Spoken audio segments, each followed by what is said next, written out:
The 18th century philosopher David Hume has an often quoted objection to consent theories of political obligation that I don't think works as well as many people believe it does.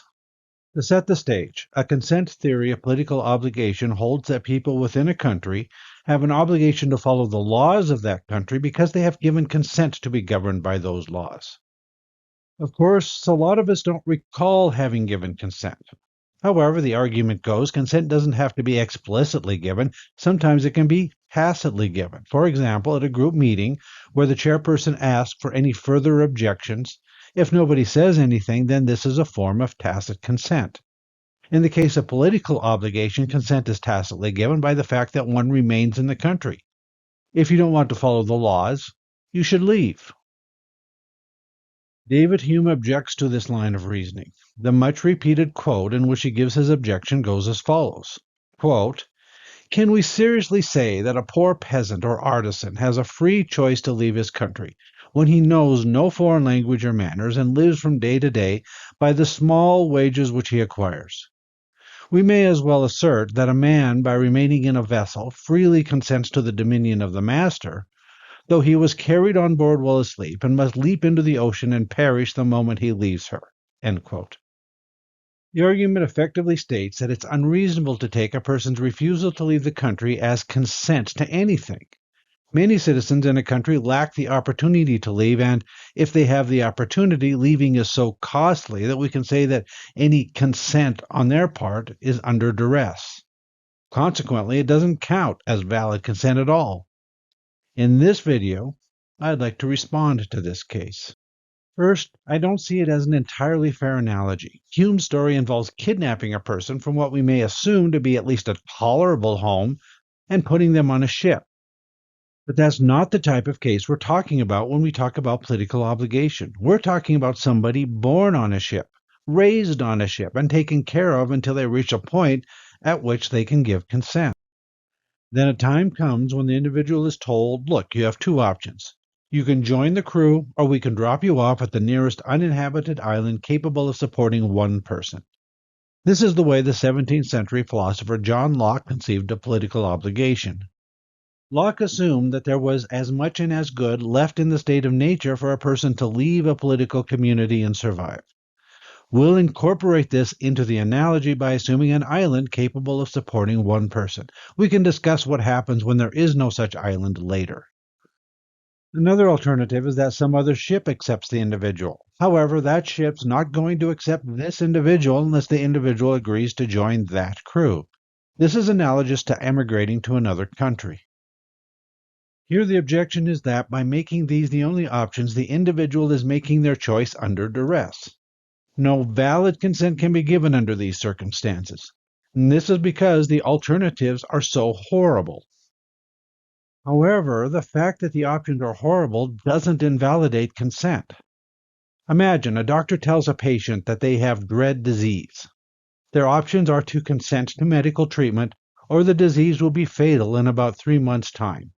And over those 3 months, the patient can be expected to experience increasing amounts of agony such that, during the last month, they will do nothing but scream in pain.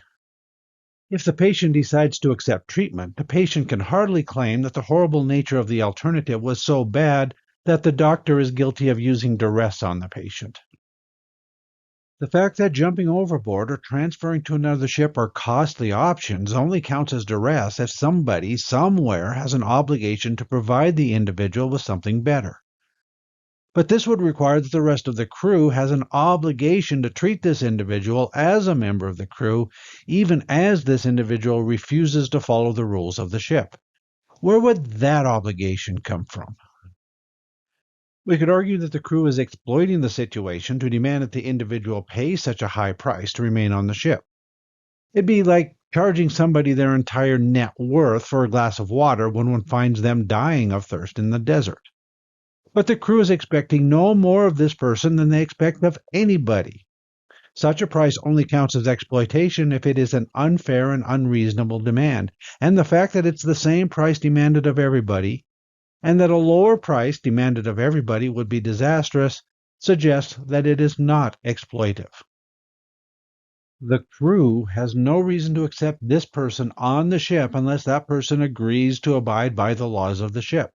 Hume's objection takes the dispute to be one between the individual and the captain, where the crew is somehow obligated to treat the individual like a member of the crew, even if he refuses to be a member.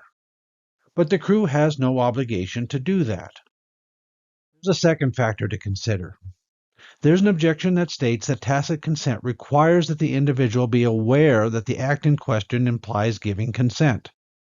But the individuals in this case aren't aware that staying in a country implies consent to follow the rules, so tacit consent is not given. But really, what could we expect to happen if the ship analogy actually came to pass? It's entirely unreasonable for anybody to refuse to give consent, not unless conditions on the ship are so bad that jumping overboard might be the best option. We can talk about situations in which a mutiny might be justified in a separate video. Here, let's just assume a well-run ship.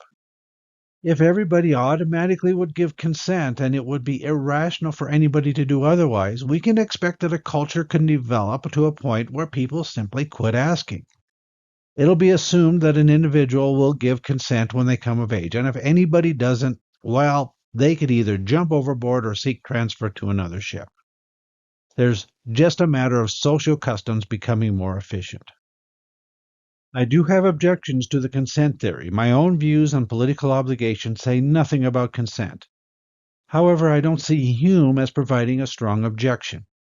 There's nothing inherently wrong with the ship adopting a cultural tradition that individuals become a member of the crew, obligated to follow the rules of the ship once they reach the age of maturity, and that anybody who doesn't want to be a member of the crew can leave.